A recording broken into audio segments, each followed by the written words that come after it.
Welcome to the Slop Farm. Enjoy the video. You begin by defining the recommendation objective and capturing the simplest signals now. Once set, map page elements, product tiles, article blocks, or CTA zones to unique ID so recommendations can attach. Next, inject a small client-side listener to record clicks and impressions. Keep it under 50 KB to avoid slowing the page. Make sure to tag where recommendations will render and send those identifiers with initial events, because accurate mapping drives relevance in the next steps. Now you assemble a relevance pipeline that fuses item metadata with live behavior.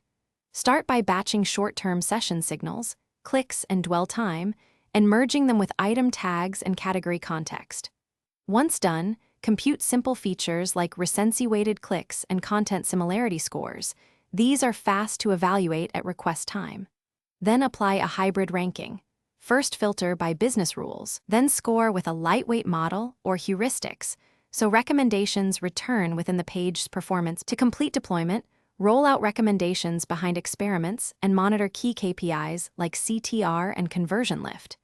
You should vary placement and ranking weights to find what performs best, and ensure a client-side fallback shows defaults if the service is slow.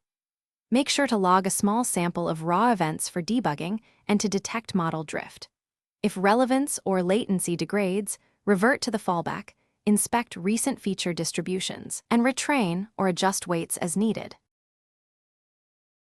Thanks for watching. Consider subscribing if we helped you today.